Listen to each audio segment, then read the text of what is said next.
1971 में पाकिस्तान के जिस तरह से हुए थे दो टुकड़े, भारत ने एक बार फिर से कर ली है एक और तैयारी। पीएम मोदी ने पाकिस्तान को दे डाला 90 दिनों का अल्टीमेटम। दाने दाने को मोहताज पाकिस्तान के पास नहीं जाएगा एक कतरा पानी। अब भारत की शर्त नहीं मानी तो पाकिस्तान के तीन टुकड़े निश्चित। दोस्तों, पाकिस्तान ने जब उरी में हमला किया था तब मोदी सरकार ने पाकिस्तान को चुनौती देते हुए एक बात कही थी, खून और पानी एक साथ नहीं बह सकते। तब इस बयान को लेकर दुनिया में खूब हो हल्ला कटा था। तब पीएम मोदी ने खुलेआम पाकिस्तान को चुनौती दी थी कि पाकिस्तान को अलग थलग कर दिया जाएगा, वो आर्थिक तौर पर बर्बाद हो जाएगा, न खाना बचेगा, न दाना और न पानी। तब पाकिस्तान ने मोदी की इस चुनौती को हल्के में ले लिया था। उसने सोचा था कि भारत ऐसा कुछ भी नहीं कर पाएगा जिससे वो बर्बाद हो जाए।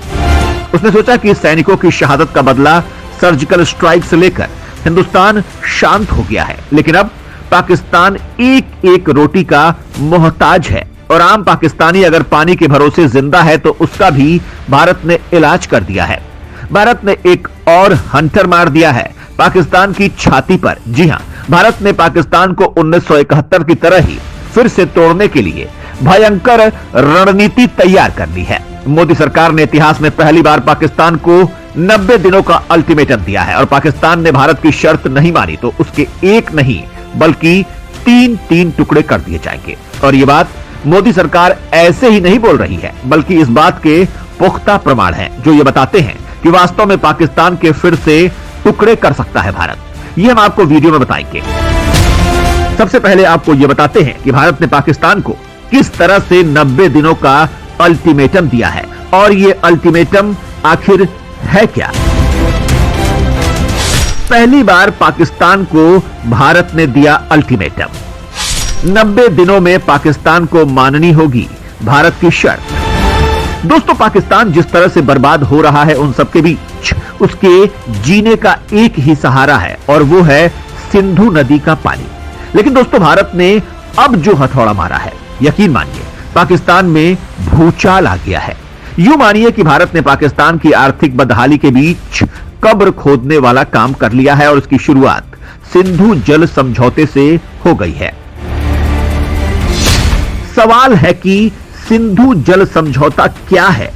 क्या है सिंधु जल संधि? सिंधु जल समझौते में भारत ने 1960 में क्या गलती कर दी थी? नेहरू की एक गलती के चलते विश्व बैंक ने सिंधु जल समझौते में क्या गड़बड़ कर दी थी, जिसका खामियाजा भारत 60 साल बाद भी भुगत रहा है। उस समझौते से भारत को कैसे नुकसान हो रहा है, इस समझौते को लेकर अब भारत की तरफ से क्या बड़ा कदम उठाया गया है। दोस्तों, इन सारे सवालों के जवाब हम आपको इस वीडियो में देने वाले हैं और इस पूरे मामले को बताते हैं और उसके बाद बताएंगे कि किस तरह से भारत ने पाकिस्तान को अल्टीमेटम दिया है और अगर पाकिस्तान इसे नहीं मानता है तो फिर उसके साथ क्या क्या कर सकता है ये भी बताएंगे। तो वीडियो पर बने रहिएगा। क्या है सिंधु जल संधि? इस समझौते से कैसे हुआ भारत को नुकसान?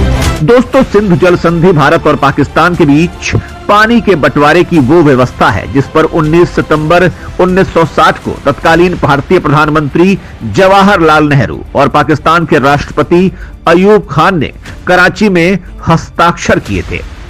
इसमें 6 नदियों व्यास, रावी, सतलुज, सिंधु, चिनाब और झेलम के पानी के वितरण और उपयोग करने के अधिकार शामिल हैं। इस संधि के लिए भारत और पाकिस्तान के बीच विश्व बैंक ने मध्यस्थ की भूमिका निभाई थी। इस संधि के तहत इन नदियों के कुल 16.8 करोड़ एकड़ फीट में भारत का हिस्सा 3.3 करोड़ एकड़ फीट है, जो कुल हिस्से का लगभग 20% है। पश्चिम की नदियां सिंधु, चिनाब और झेलम का पानी पाकिस्तान को दिया गया है। हालांकि दोस्तों, इस संधि के तहत भारत को अधिकार प्राप्त है कि वो इन नदियों के पानी को कृषि और घरेलू कार्यों के लिए उपयोग में ला सकता है। इसके साथ ही भारत निश्चित मापदंडों के भीतर हाइड्रोक्लोरिक पावर प्रोजेक्ट भी बना सकता है। यह बाकायदा उस वक्त संधि में मेंशन किया गया था। अब जैसा कि आप सब जानते हैं कि भारत को इन नदियों के पानी से बिजली बनाने से लेकर डैम निर्माण तक बनाने की जरूरत है, लेकिन पंगा यह है कि इन तीनों ही नदियों पर पाकिस्तान कुंडली मारकर बैठा है। वो खुद ही सारे के सारे पानी का इस्तेमाल कर रहा है, जो इस संधि का उल्लंघन है। इन नदियों का ज्यादातर जल पाकिस्तान उपयोग कर रहा है, जो कि भारतीयों के लिहाज से गलत है। नेहरू की इस गलती की वजह से भारत आज तक इसका खामियाजा भुगत रहा है।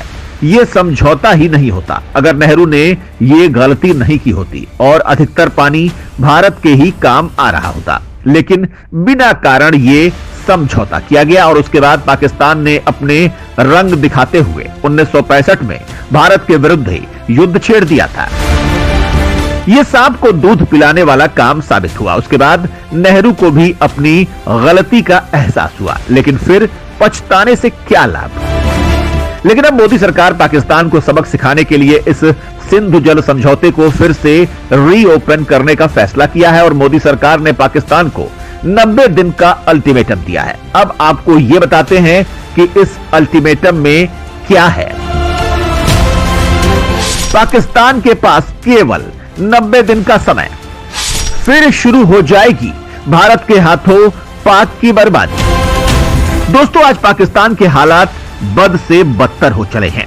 हमारा पड़ोसी देश आतंकियों को पालनहार इस कदर बर्बाद हो गया है कि वहां की जनता अब खाने की हर चीज के लिए तरस रही है। ऐसे समय में मोदी सरकार की एक नोटिस ने पाकिस्तान में भूचाल मचा दिया है। भारत के द्वारा पाकिस्तान को 90 दिनों का अल्टीमेटम दिया गया है। भारत चाहता है कि 1960 की सिंधु जल संधि यानी IWT में महत्वपूर्ण संशोधन किए जाएं, वो भी सिर्फ 90 दिन यानी 3 महीने के भीतर। दरअसल इस समझौते में पाकिस्तान हमेशा से ही अपनी मनमानी चलाता आया है। पाकिस्तान द्वारा जम्मू कश्मीर की किशनगंगा और रतले पन बिजली परियोजना पर आपत्ति जताई जा रही है। उसने भारत के साथ चर्चा करने से ही इनकार कर दिया। उधर इस समझौते में चौधरी बना विश्व बैंक अब भारत और पाकिस्तान से आम सहमति के आधार पर समाधान निकालने की बात कह रहा है। इसलिए भारत ने सिंधु जल संधि में अहम संशोधनों के लिए पाकिस्तान को नोटिस जारी किया है। भारत इस समझौते को लागू करने के लिए हमेशा से प्रतिबद्ध रहा है, लेकिन पाकिस्तान की मनमानियों के कारण इस संधि पर असर पड़ रहा है। यही वजह है कि भारत पाकिस्तान को नोटिस जारी करने पर मजबूर हुआ है। पाकिस्तान के विरुद्ध द्विपक्षीय कूटनीति के लिहाज से भारत ने एक बड़ी चोट कर दी है। भारत सिंधु जल संधि में बदलाव चाहता है, लेकिन पाकिस्तान इसे टाल रहा है और बात को टालने के लिए हर बार वर्ल्ड बैंक के पास पहुंच जाता है। भारत ने इस नोटिस के माध्यम से पाकिस्तान को सिंधु जल संधि के उल्लंघन को सुधारने के लिए 90 दिनों में इंटर गवर्नमेंट नेगोशिएशन करने का मौका दिया है। यह पहली बार है जब भारत ने सिंधु जल समझौते में संशोधन की मांग की है, इसलिए यह नोटिस काफी अहम माना जा रहा है। दोस्तों, समझौते का मतलब ही होता है कि बातचीत, लेकिन पाकिस्तान मुंह चोरी करने वाला देश है। भारत ने कई बार इस मुद्दे पर पाकिस्तान से बात करने की कोशिश की, लेकिन पाकिस्तान ने हर बार मना कर दिया। भारत ने यह मुद्दा 2017 से 2022 के बीच 5 बार परमानेंट इंडस कमीशन में उठाया, लेकिन पाकिस्तान की नौटंकियों के चलते किसी भी मुद्दे का समाधान नहीं निकल सका। पाकिस्तान को सबक सिखाने का यह सबसे सही समय है, क्योंकि उसके पास कोई दूसरा विकल्प ही नहीं है। पाकिस्तान के पास भारत की बात मानने के अलावा कोई चारा नहीं है। पाकिस्तान में वाटर ट्रीटमेंट प्लांट रख रखाव की कमी के चलते खराब हो रहे हैं और ऐसे में पाकिस्तान के बलूचिस्तान से लेकर पंजाब और सिंध जैसे अहम राज्यों में पीने का पानी तक नहीं है। पाकिस्तान के पंजाब और सिंध इलाके को कृषि के लिए यहीं से पानी मिलता है। पाकिस्तान के अधिकतर इलाकों के लिए सिंचाई का यही माध्यम है। ऐसे में पाकिस्तान को भारत की मांग को स्वीकार करना ही होगा, क्योंकि अगर बात बिगड़ी और भारत ने समझौते को तोड़ दिया तो पाकिस्तान में समस्याएं और बढ़ जाएंगी। फिर पाकिस्तान को टूटने से कोई नहीं रोक पाएगा। इससे सिंधु जल संधि पर पाकिस्तान की मनमानी को समाप्त किया जा सकता है और इस समझौते में कुछ महत्वपूर्ण बदलाव किए जा सकते हैं जो भारत के लिहाज से काफी अहम है।